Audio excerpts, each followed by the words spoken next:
C'était seul. Alaki ngambo ko. J'ai eu peur. Kasi na saki bon. J'ai dit, Nalobi. à eux. Donc Dieu a dit, Nzamba mon. s'il est venu jusqu'ici, Soka yikino aw. et qu'il m'a envoyé son ange, Tinenga mwanzo la il ye. est venu me toucher. Kwa kusima ngai. Donc il a vu ce que je besoin de Ne amona ki onga nazali kokanisa na motima na ngai. pas après tu m'as péché, je mourrai. Ta mosusu natina lisumu na ngai kokufa. Mais l'esprit m'a dit, Molimo alobi na ngai. tu ne mourras pas. Okokufa te. S'il est venu jusqu'à toi, Soka ye pe ala yo. c'est pour que tu vis. Ezali po yo ozala na bomoi. Vous savez bien aimé, Oyebi moningani. nous devons être amenés à faire des expériences avec Dieu. Mais le seul moyen, c'est le Saint-Esprit. Nde ebongi na biso natama po tosala mpenza botalisa moko bolongo na nzambe po nzela kaka moko nde molimo mosala. Tu peux connaître les versets de la Bible. Okoki koyeba matangi ya Tu bibili. peux lire la parole. Okoki kotanga Tu liloba. peux la retenir. Okoki kosimba yango Tu peux malamu. la réciter. Okoki kotalisa yango. Et si tu n'as pas l'Esprit de Dieu, kasi soki ozala molimo na nzambe te tout ce que tu as lu nyonso kotangaki wana paraît comme des romans que tu as lu. ekomaki na yo ekoma lokola mabuku kaka ya pamba oyo otangaki. Amen. Amen. Mais comme nous lisons la parole de Dieu, ntango mpe kotanga liloba na nzambe poussé par le Saint-Esprit, kokambama molimo mosala ces paroles en nous deviennent efficaces. nde maloba na kati na biso ekomi na nguya Ces paroles en nous deviennent perçantes nde na kati na biso ekomi na bokasi nyonso et agissantes. mpe ekomi kosala na makasi. Le Saint-Esprit, molimo mosala c'est Dieu lui-même au milieu des hommes. eza nzambe moko kati na bato C'est à cause du Saint-Esprit eza na ntina molimo mosala qu'une femme vierge, eke mwasi oyo ayebi mibali par te les vertus du Saint-Esprit, na nguya molimo mosala est devenue enceinte. ye akuli nzambe. Donc Jésus Boy, yesu est le produit du Saint-Esprit. ye azali nde mbuma ya molimo mosala. S'il est le produit du Saint-Esprit, soki azali mbuma molimo mosala cela veut dire que lui-même, elingi koba ye moko il est la cellule du Saint-Esprit. ye moko mpe azali nde bokanga ya molimo mosantu. Ça a été sans effort. ezalaki na makasi te. Dieu n'a pas demandé à Joseph nzambe asengaki na yo yesu de te construire Marie. nde akozwa maria. Mais la Bible dit, biblia elobi quand l'ange parlait à Marie, ntango mwasi akobala maria l'ange lui a dit, mwasi alobi na ye tu deviendras enceinte yo kokula se par la vertu du Saint-Esprit. na nguya ya molimo mosantu Et non pas par le fond de ton mari. na makasi ya mobali na yo te. Amen. amen. Le Saint-Esprit molimo mosantu a conduit Pierre après Aîné. akambi petelo epai ya ene On a envoyé des hommes. kotindaka bato. La Bible précise, biblia etatoli bato 2 hommes. mibali mibale. Vous savez le chiffre 2 dans la Bible, boyebi motema mibale na biblia c'est comme le témoignage. ezali nde litatoli C'est pour qu'il y ait la force. ebongi po ete makasi ezala. Pas même Jésus aussi. yango yesu mpe Envoyait 2 en mission. kotelaka mibale na etinda ya mosala nzambe. Pour que s'il avait changé de langage, soki moko abongo elobi l'autre peut le dégraisser. moko azongisa na nzela Et c'est à cause de ça aussi ezali mpe na ntina yango que le pain qui est la parole de Dieu ke bango ezali liloba na a nzambe double tranchant. yango ezali mino bipai nyonso mibale. Amen. Ça veut double tranchant pourquoi? oyebi mino mibale nyonso mibale mpona Et nini. pendant que je parle ici, na ntango nakoloba wa j'ai cette épée. nga naza na mopanga yango Je frappe. nakokata kuna yango mpe kokata ngai yango.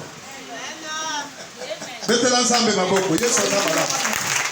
betela maboko bazongela esika losimba yango malamu. betela maboko mwana nzambe Pendant que je parle ici, na ntango nakoloba quand nous disons la parole de Dieu, ntango ntongo baliloba na nzambe de notre bouche sort l'épée. na monoko na biso kobima nde mopanga. Cette épée a double tranchant. mopanga wana bamine ezali bipai Pendant nyonso que je mibale. frappe, na ntango nakopeta kuna yango mpe kopeta awa c'est-à-dire, elingi koloba quand je vais parler par exemple de la repentance, ntango nalingi kokola mbongwama si Dieu parle à la repentance à son peuple, ntango soki nzambe akobala mbongwama na ce ekolo n'est na pas ye seulement à vous que Dieu parle. ezali kaka bino nzambe akoloba Il te me parle aussi à moi. akoloba mpe na ngai.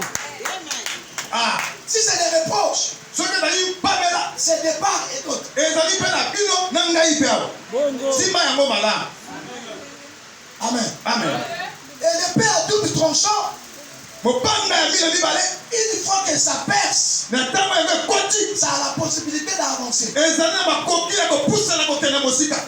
Voilà pourquoi la parole, c'est l'épée à double tranchant. yango atalaki na liloba ezali mopanga ya mino La mibale. parole de Dieu, c'est pas la machette. liloba nzambe ezali mbeli te Non, la machette, c'est seulement d'un côté. te libangola wana ezali kaka kaka mopanzi moko. Vous voyez, les chasseurs sont prudents. bomoni bato babengaka Quand babengi ils vont à la balala chasse, bien ils ont pour couteau, ça doit être à double tranchant. bango bakokendela oyo babengaka mopata wana kote nyonso mibale ekolia Vrai chasseur, nde wana mobengi ya solo. maintenant il y a quoi la haine avec eux. faut les arrêter. Vous savez pourquoi? Oui, pas la ligne. Et ça. Quand il y a que ça, la même Mbeli a la possibilité d'utiliser pour les gens qui ont zone. Après la possibilité d'utiliser pour la personne.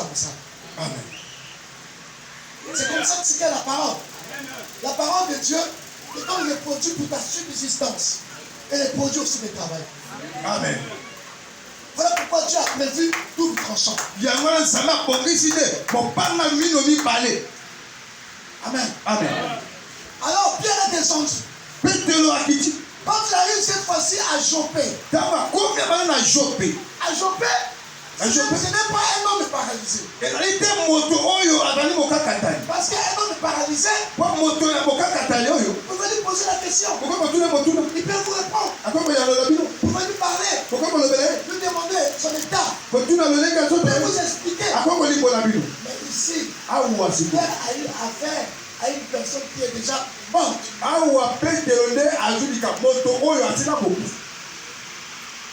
On le présente.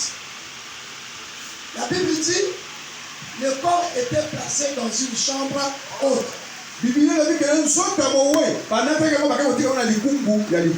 La chambre haute, c'est la coutume des Hébreux. C'est la coutume des Israéliens. Vous savez, les constructions dépendent des civilisations, ça dépend également des milieux. On n'a pas les mêmes architectures. Tope bandako ya mboka esikouta kotalaka etamboli tope lolenge mayele ya mboka wana pe ya ekolo wana baso bazali botomi ndenge moko te. Pour ceux qui ont fait géographie, o basali makambo boyebi mokili.